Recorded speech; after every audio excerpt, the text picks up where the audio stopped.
Ms. Benedetto, good afternoon. You can go ahead and come forward, please. And Ms. Benedetto, I'm going to go ahead and have you have a seat right there. Please make sure the microphone is in front of you and the green light should be on. That's really important so that we can make sure that everything that we are discussing here today gets picked up. Can you hear me? Yeah. Yep, I sure can.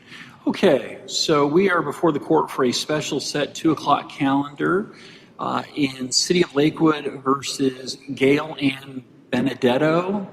2 different cases involving Ms. Benedetto, 25L000583 and 25L004426. Both matters are before the court today for pretrial conferences.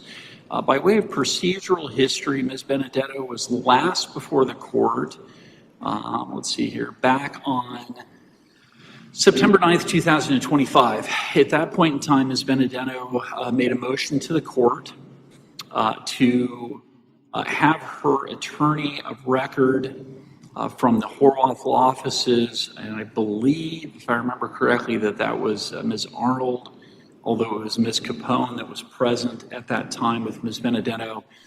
Ms. Benedetto made a motion to assert her constitutional right to represent herself and to proceed pro se. The court reviewed the waiver of attorney with Ms. Benedetto on the record, and the court was satisfied that Ms. Benedetto understood the potential risks that she was taking by exercising that right. Nevertheless, Ms. Benedetto maintained her request to proceed with representing herself, and the court granted her request to do so. Ms. Benedetto then, towards the end of the hearing, and that was on a regular pretrial conference calendar where a number of other matters were waiting, Ms. Benedetto made a further record that while she wanted to represent herself, she wanted to have standby counsel appointed to represent her. At that point in time, Ms. Capone, I don't know what her terminology was, but she essentially chose not to make a record, is my recollection. I could be wrong, but I believe that's accurate. Mr. Graham put the court on notice that the prosecution may very well object to, I believe, what he was concerned might constitute hybrid representation under Washington law. And Ms. Benedetto, we set the matter over to today so that I can ask Ms. Arnold and Ms. Capone's supervisor, Angela Horwath, who is the lead attorney at that firm, to be present because they were previously your attorney of record and would be the court's default choice for standby counsel if the court appoints standby counsel. And I also wanted to give Mr. Graham an opportunity to further elaborate on any concerns he had as the prosecutor. Again, the reason I didn't do that at the last hearing were time constraints. The issue that was scheduled to be addressed by the court today was a fairly limited one. I wanted to make sure that Ms. Benedetto, after having some time and opportunity to review the waiver of attorney, was still wanting to proceed pro se and represent herself, as she previously indicated. If the answer to that question is yes, then I wanted to next ask her whether or not she is continuing to request that standby counsel be appointed. And then at that point, if she is indicating that she is, I want to give Mr. Graham and Ms. Horwath an opportunity to weigh in as well. So first things first, Ms. Benedetto, good afternoon. Good afternoon, Your Honor. So Ms. Benedetto, at our last hearing, we started off kind of rocky, but by the end of the hearing, I think we were doing pretty well. I'm going to remind you that I'm going to do everything I can not to interrupt you, and I'm going to ask that you extend the same courtesy to the court as well as the attorneys, okay? Yes, sir. I'm also going to remind you that everything is being recorded today, so this is all on the record, if you will. So, Ms. Benedetto, your true name is Gail Ann Benedetto, correct? Yes. Okay, and Ms. Benedetto, you had previously indicated to the court you wanted to represent yourself. Have you had any change of heart, or is that still how you would like to proceed? I paused it here because this is the exact moment the judge asks her if she still wants to represent herself. And watch closely, this is a masterclass in dodging. Karen goes full force, completely refusing to answer the question. Um,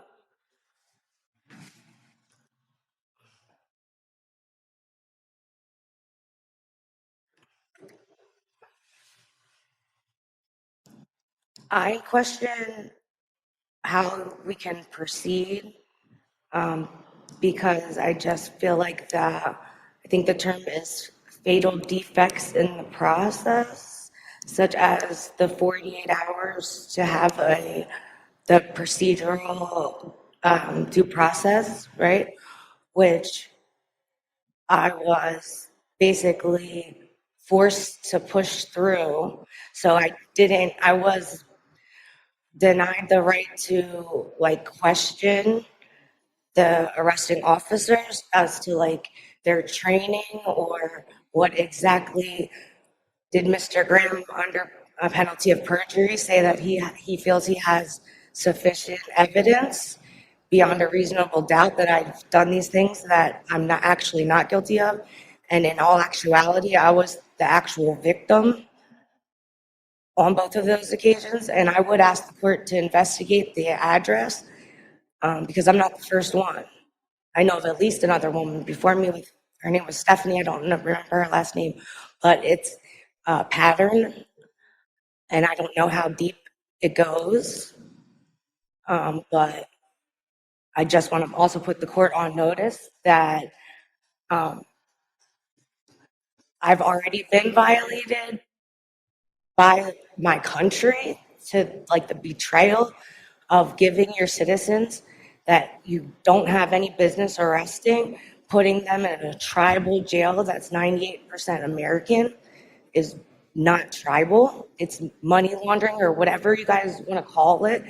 It's fraud, and you just push everybody through. The fact that two different lawyers gave me the same script both times shows that that's your process and procedure is to habitually and continuously deprive these people of their rights. And then for Nisqually to make me leave in 46 degrees raining weather on March 20th with no shoes, nothing but a small dress. I had no wallet, no phone, no nothing. I was passed out in my Jeep, completely unconscious when the police officers arrived. They didn't witness me doing anything malicious, and I did not do anything malicious.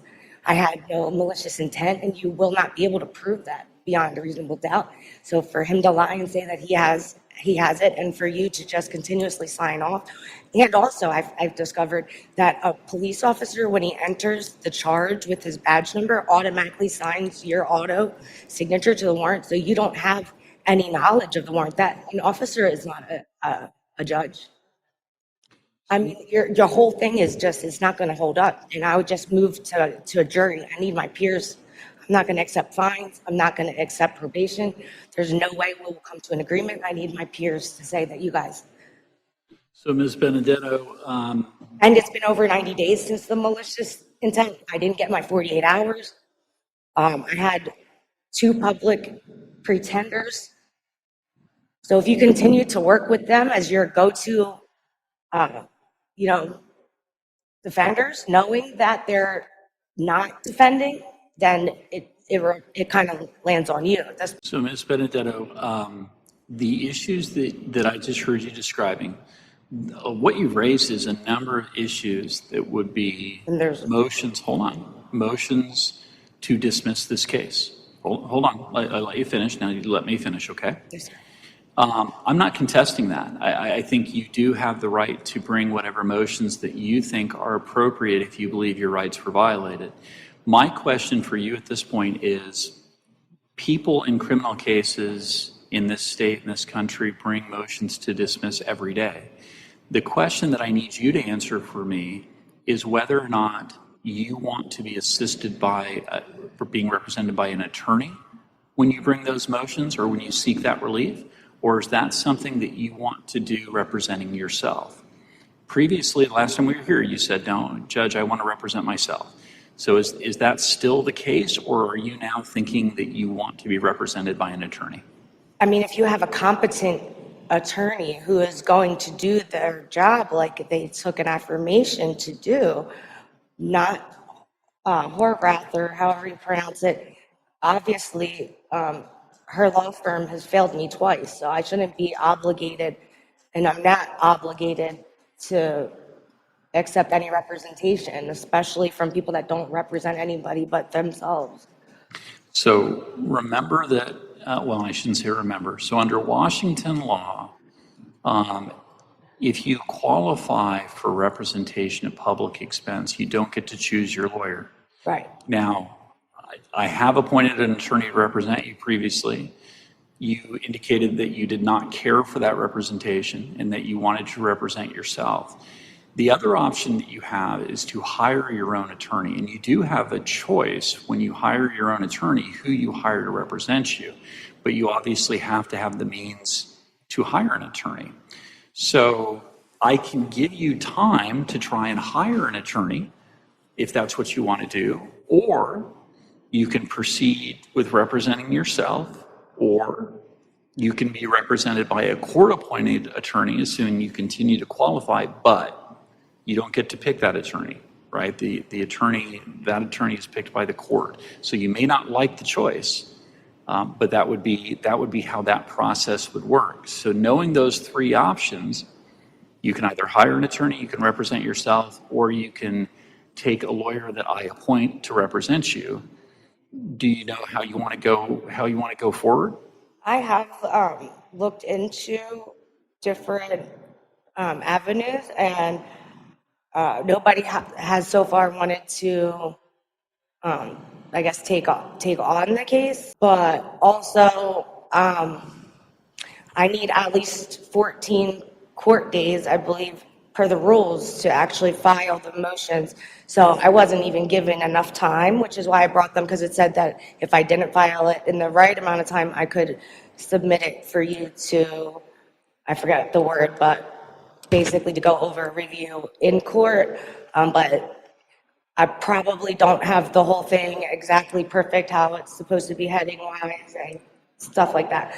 So I do need more time to prepare proper, I guess, notices or motions, although I don't feel comfortable moving anything, because I don't think that anything can move. I mean, like, literally have probably 10 or 20 violations that I can just name them, that you guys, your own rules, that were not followed. So how can you, in your official capacity, knowing your oath and knowing the Constitution, right? How can you proceed just like what's Washington Constitution Section 1? What is that? Do you know that? Washington State Constitution Section 1, you know? So, Ms. Benedetto, I think I understand the point you're making. I mean, what you've said is you don't believe that the rules have been complied with and that your rights have been violated. I understand that. Well, not just my rights, but right. I get that. RCW 1031-100, unlawful warrantless arrests. RCW 69.50.506, warrants required for drug cases. RCW 10.0.1115, accurate and correct. Oh yeah, I forgot about that. Your officers, or somehow the court, has misrepresented and fraudulently made up a Washington driver's license for me, which I don't have, and I beg you to show me my picture card, my paying for it, my signature for any kind of thing with the driver's license people. I don't have any contract. I'm not a commercial driver. I'm a Pennsylvania resident, as a matter of fact. I'm actually Pennsylvania Dutch. Newsflash. Being Pennsylvania Dutch doesn't make you special or above the law. I'm a Texan, and when I'm in Washington, I need a license like everyone else. So guess what, Karen? So, you. So I'm like, you gave a pilgrim to the Indians, literally, is what you did to me. That is just, I mean, I just can't get over that. There's no way that is okay. So, Ms. Benedetto, you're wanting to So they lied on police reports. Hold on, don't interrupt. Please don't interrupt Sorry, me. I apologize. So we're getting ahead of ourselves again. So you've identified a number of issues that you obviously feel very strongly about, and I respect that. The question that I need to figure out before we start dealing with those issues and dealing with those claims is whether or not you want to raise those issues and those arguments to the court by yourself, or you want to be represented by an attorney. So last time we were here, you said you wanted to do that yourself, but you were requesting standby counsel. Is Miss Horwath, is she willing to do it herself, to put herself behind the name of her company? I have no idea. The first thing that I need to know is whether or not. Because if she'll do it, I will give her a chance to redeem herself, and maybe I won't file bar complaints against those two attorneys of hers, if she can actually do her job. So, Ms. Benedetto, I will tell you. Otherwise, they all go down. I will tell you that threatening to file bar complaints against an attorney doesn't do any good. Your attorney is somebody who is going to assist you and represent you in a case, but threatening them with bar complaints typically is not a good way to develop them in jail over the weekend, like that person. Oh yeah, they didn't want to go. I'm sure they refused to go talk to you today. You believe that? So, Ms. Benedetto, what I think I hear you saying is that you are not wanting to change what you represented to the court previously. I have to represent myself. Okay, which is that you want to represent yourself. Now, I don't want to. That leads me to my next question, which is whether or not you are still requesting that an attorney be appointed to be your standby counsel. I stated what I wanted. I'm sorry? I think I stated what I wanted. I'm sorry, I couldn't hear you. I would like Ms. Horwath herself to represent me. Okay, well, now hold on, Ms. Horwath. You understand that a standby attorney. Is she even an attorney? Hold on. Please don't interrupt me. Remember that a standby counsel does not represent you, right? Because what a standby counsel does is tries to give you pointers or answer questions that you may have about legal procedure or rules of evidence, but they do not represent you because you have chosen to represent yourself. They're simply there to try to help you in certain limited ways, but they do not represent you because you're representing yourself. Mm-hmm. So my question to you is, are you still requesting that standby counsel be appointed in that very limited scope where they might be able to help you understand some of the evidence rules, they might be able to help you understand some of the courtroom procedure? Is that what you are requesting? Yes. Let me begin by hearing first from Mr. Graham. And so I'm going to give him, he's the prosecutor, I'm going to give him an opportunity to respond if there's anything he would like to put on the record regarding your request for standby counsel. I am then going to give Ms. Horwath an opportunity to weigh in as well. Mr. Graham? Yes, Your Honor. Standby counsel is not a right. Ms. Benedetto can choose to hire standby counsel if she chooses to do so, but she does not have a right to have standby counsel at public expense, and so the city would object to appointment of standby counsel at public expense. Thank you. Ms. Horwath, anything from you? Sure. For the record, Angela Horwath, Your Honor, I would agree with Mr. Graham in that it is not a right. The question of finance is really not something that I'm going to address. In regards to whether I think it's appropriate, I've never been standby counsel or never been familiar with standby counsel at a pre-trial stage. I have myself represented in a standby capacity once a case proceeds to trial in a very limited, defined manner. And that can be appropriate in situations that can be helpful to the court and to the process. But I do not believe it is appropriate at a pretrial stage. If this gets set for trial, and that's something that Ms. Benedetto decides to do, I think that this issue could be addressed.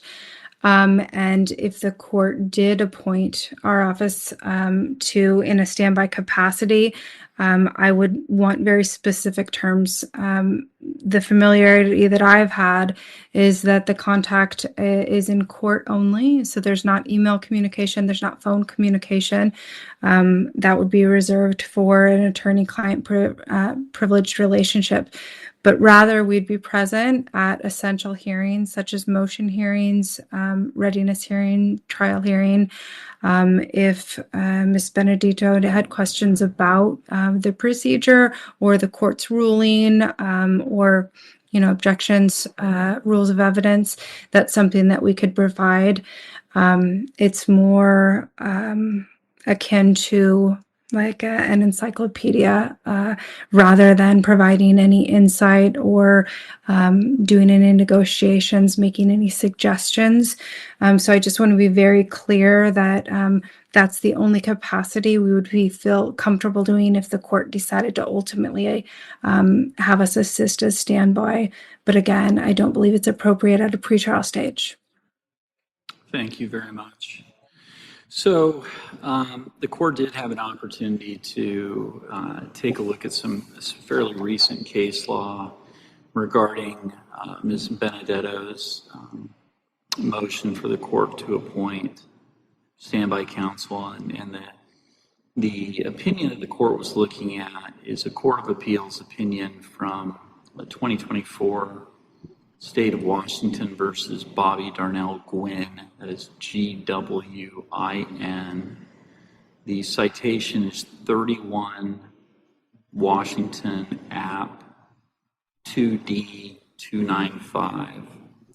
And the Court of Appeals guidance on this particular kind of a request from a pro se defendant is that the trial court must exercise its discretion in determining whether or not the appointment of standby counsel is appropriate.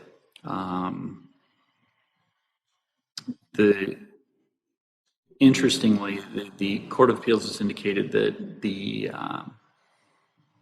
the request for standby counsel from a pro se defendant falls under Article 1, Section 22 of the Washington State Supreme Court, the Washington State Constitution, that provides that pro se defendants receive reasonable access to state-provided resources, which can include standby counsel in some circumstances. Some of the factors the Court of Appeals indicated that the court is to consider, which includes all of the circumstances surrounding the situation. It's not an exclusive list, is the nature of the charge. In Ms. Benedetto's two cases, there are two charges. Case number ending in 4426 is a charge of knowingly possessing a controlled substance, a gross misdemeanor, I believe. Yeah. May I say that I do have a complete defense for that as well, because I was involuntarily drugged and kicked out, so I didn't knowingly possess anything. And if you're referring to THC, vape pens, that's legal. Hold on, Ms. in Washington. Benedetto.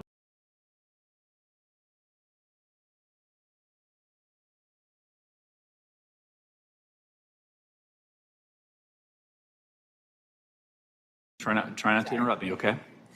The second charge is malicious mischief in third-degree domestic violence, which in courts of limited jurisdiction, the domestic violence gross misdemeanors tend to be more towards the more serious end of the spectrum on charges before courts of limited jurisdiction.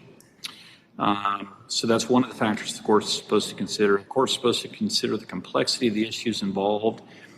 Relatively speaking, I don't think the charges here or the elements of the charges are particularly complex. The orderly administration of justice, I am a little bit concerned about that. I think Ms. Benedetto obviously has some very strong feelings about this, and so I am a little bit concerned about her ability to represent herself and maintain order and decorum within the court. So that is a concern of the court. Fair allocation of judicial resources, that is something that does concern me, and I think weighs in favor of not appointing standby counsel, because frankly, the attorneys that represent clients at public expense in this court are already very busy. And so for me to appoint one of them to be standby counsel for a pro se defendant who has made a knowing and intelligent decision to proceed pro se, that is a little bit concerning to the court. And then finally, the Court of Appeals notes the court should consider legitimate safety and security concerns and the conduct of the accused. There's nothing that I've seen from Ms. Benedetto that causes me to be concerned that she poses a risk to the safety of the court, the attorneys, or court staff. Ms. Benedetto, as I've said, she has some pretty strong feeling that her rights have been violated in these cases, but at no point have I considered any of her statements or her behavior to be what the court would consider to be threatening in nature. So those are some of the factors that the court is supposed to consider in determining whether or not the appointment of standby counsel is appropriate.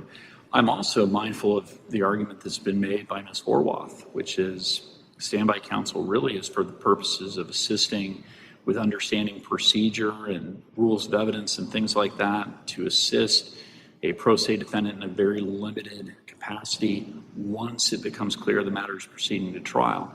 And we're not there yet. So at this point, based on all of those factors, Ms. Benedetto, I am not going to appoint an attorney as standby counsel in this matter. These are both relatively minor criminal charges as criminal charges go. I think you do have the ability to articulate and make your own arguments as you have been doing. And if we get to a point where it appears that these matters have to be resolved by way of jury trial, then at that point in time, the court may very well reconsider the decision. But at this point, I don't, and I do agree with Mr. Graham, under Washington law, there is no constitutional right to standby counsel. I am going to decline to appoint standby counsel at this point. Now, Ms. Benedetto, what that means is we are now at the point where you are going to be representing yourself as you've requested, and that's a right that you've exercised. If at any point in time you change your mind and you decide you want to be represented by an attorney, please let me know, okay? The next step that we need to take in your case is what's known as a pretrial conference. Now that we've sorted out that you are going to be representing yourself. And hold on one second. And what I want to do is take care of a couple of housekeeping matters. First and foremost, have you received discovery in this case? I have not. You have not. Okay. Let me speak with Mr. Graham and see from his perspective what the prosecution's position is at this point on providing you with discovery now that you have elected to represent yourself. Mr. Graham? Yes, Your Honor. This will probably be reminiscent of a statement that the city has made before to the court, but until the city receives a demand for discovery, the city does not release discovery. We have not received a demand for discovery from Ms. Benedetto yet in writing, and so once we have done so, then we would release it. You'd better buckle up and learn the law at lightning speed, because the judge just threw you into the deep end. This appearance may cover your discovery request, but that's just one battle in a war of strict rules and procedures. And the court doesn't care if you're a licensed attorney or a pro SE rookie. You play by the rules or you get crushed. Okay. So in this particular case, Mr. Graham, I think you're right on. I'm going to make an accommodation for Ms. Benedetto, and I'm going to not require you to file that demand for discovery. We will go ahead and allow this hearing to serve as notice to the city that Ms. Benedetto is requesting discovery. And so, Mr. Graham, I guess the next question for you, sir, is how does your office want to provide discovery? Does the city want to mail that out to Ms. Benedetto, or did the city want to prepare a discovery packet that she would be able to come by and pick up? How does the city want to handle the logistics of ensuring that discovery materials have been provided to her? Yes, Your Honor. In this particular case, it's probably going to be simpler if the city were to mail Ms. Benedetto the discovery, just because then otherwise it requires coordination of letting Ms. Benedetto know it's available. I can't say that it's going to be done in the next day or two. I don't know, from my staff's perspective, how quickly they can get that matter done. Usually I expected it would be done probably by the end of the week. But I can't be 100% certain without digging through these cases to see if there are any videos that have to be then put onto various media and things like that. Sometimes that takes time. So I would say the city will be happy to mail that out to Miss Benedetto. This may be a silly question, but does the discovery, is that what's the bill of particulars? And does that include the audio recordings of me and the public defenders from Nisqually? Or how would I go about getting that for my evidence? So the recordings that was on the record with you and your prior attorneys, you would be requesting audio files of court proceedings from the court counter. You would go out here and ask the court clerk. They would have to look up the dates and times, and then they could provide those recordings. Oh, it's available through the website, apparently. Really? Yeah, I learned something new every day. What website? Do I have to accept any terms like no, what do they call it? Like if you make an account, then you're giving us consent that you will have no expectation of privacy as far as in your phone, No, like in the privacy stuff. no, I don't believe Pennsylvania that has is stuff the like that. case. It is simply you are requesting information, and that information is being provided. You don't have to make an account in order to I don't believe so. And if that turns out to be the case, I've used it before, Your Honor. It's just clicking on the website. There is no account required. thank you, Mr. Graham. Okay, and so what we need to do at this point, because I am running out of time this afternoon, Ms. Benedetto, we have speedy trial in your case, and let me take a quick look to see when speedy trial runs. I mean, it's already over for the first one. No. That was in March. How can you have a speedy trial when it was in March 19th? So currently, speedy trial in your case, oh, that's the wrong case. Let me find that case number. Your Honor, do I have permission to exit? Is there any Yes, other Ms. need? Horwath, I apologize. That's okay. At this point in time, Ms. Benedetto's motion to proceed pro se has been granted. The court is not appointing standby counsel at this time, so your firm has withdrawn or I should say has been removed as the attorney of record. So yes, you are excused from future proceedings at this time. Thank you. Have a good day. Thank you. So let me pull that up very quickly because I did look at this in preparing for Ms. Benedetto's hearing today.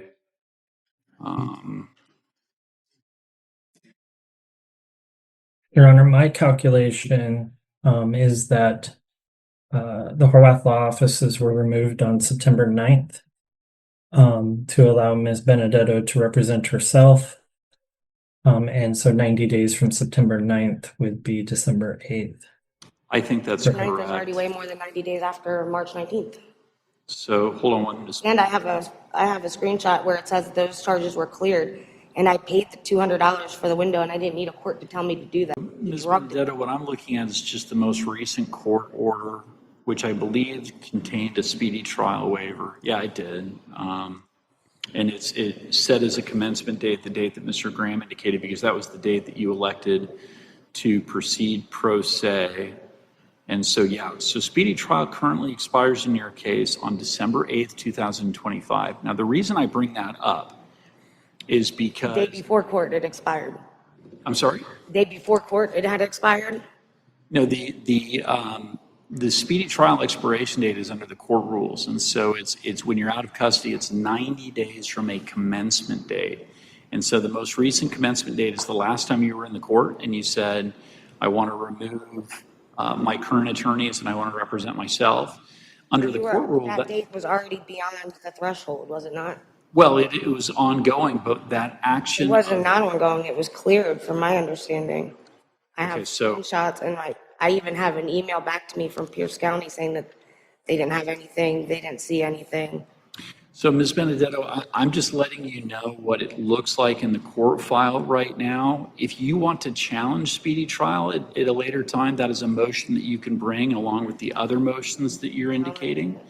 Yeah, if you want to say, no, that is not my speedy trial time, it's been improperly calculated, you can do that at a later time as well. But what I want to do right now is make sure that as it currently exists, we are protecting your speedy trial rights. And so That have already been violated, you're protecting the violation of my rights? well, And isn't it RCW 9A.48.090 and 9A.04.1110 defining malice that the officer has to witness the action and be able to say independently that the intent of the malice was there? Your officer cannot do that. so Ms. Benedetto, we're not getting into the merits of that today. These are things that you're going to have. He really needs to just dismiss the case. This is ridiculous. I You're understand. wasting everybody's time. Your Honor, I've been very patient with Ms. Benedetto, and have. I'm sorry. the reckless disregard for what the court is asking of her. But at this point, the city is objecting to the routes she seems to continue to go down. And I note that objection. And Ms. Benedetto, this is one of those where there is a procedure that has to be followed, that attorneys are held to that standard. And because you are a pro se defendant, you're held to that standard as well. So what we're going to do at this point in time is we're going to set a pretrial conference in your case. And at that next I pretrial object. conference, Ms. Benedetto, please don't interrupt Your me, rule okay? says 48 hours if I'm detained. You had 48 hours. Ms. That's Benedetto? been gone. I do not want you to interrupt me. At the next pretrial conference, which we are going to set, and we're going to set it here fairly quickly.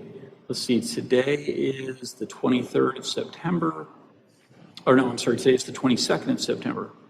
We're going to go ahead and set this for a pretrial conference on, Can we go straight to we're going to go ahead and set this for October 9th at Daryl, do we have available time on October 9th at 3 p.m.? We do. Okay, let's go ahead and do October 9th at 3 p.m. And that will be the next pretrial conference. Now, Ms. Benedetto, let me tell you what I expect at that next pretrial conference, okay? By then, you should have received the discovery in the mail, okay? So you should have had an opportunity to review all of the evidence that the prosecution is relying upon in these two cases. Number two, between... I object. That's not enough time for me to file anything. October 9th from today, that's not 14 Well, court days. that is, let's see, 8 days, so plus 9, that is 17 days from today. Court days? It doesn't have to be court days, I don't believe, but it's 17 days from today. And so what I would like to do at the I next have 4 pretrial days conference... and I won't even have the discovery to Hold on. write and draft all of my... Hold on one second. I want, at the next pretrial conference, I would like you to be able to confirm that you've received all the discovery and you've reviewed it. Okay, so you got it in the mail. And I want you, at that point in time, to be prepared to file motions for, on whatever grounds you believe that you're asking that this case be dismissed. You've previously indicated a number of rights that you think have been violated. I want you to reduce that to writing so that the prosecution has an opportunity to respond and I have an opportunity to read whatever authority you would like the court to consider. And then at that time, we will discuss when or if we are setting this matter to hear those motions or setting it for trial, okay? I have a supplemental affidavit questioning the legality and equal protection. And I have something else. I don't know what they're Yeah, and those are all things that you're going to be able to file at the next pretrial conference. Can I file them today? I would like you to have the discovery before you file motions because I'd like you to know what the evidence is against you. Not really much more of an affidavit, but omnibus, I guess. to abate? Yeah, so we don't do omnibus hearings. We do what's called pretrial conferences, and they're very similar. But that's going to be the next Abate hearing. and enjoin all unlawful and illegal proceedings, including requests for sanctions, redress, and formal objections to procedural substantive violations, breach of official misconduct, which is felonious. Yep, and you will have the option of filing and raising whatever motion that you think is appropriate. No, because you guys don't follow your own rules. I can name 20 of them. I'd bet money you couldn't count to 20, let alone spell it without a crayon in your hand. And trust me, when you walk into that courtroom, you better bring the family-sized Crayola pack and a can of computer duster, because you're going to need every last ounce of help you can get trying to represent yourself with a brain that barely beats room temperature. And that wraps up today's circus. Her next appearance is set for next month, so don't worry. We'll be watching this train wreck roll back in soon enough. If you enjoyed the show, smash that like button. If you didn't, hit dislike. Drop a comment, subscribe, and turn on notifications, because trust me, this story isn't over. I'm Red Carpet Crimes, and I'll see you in the next one.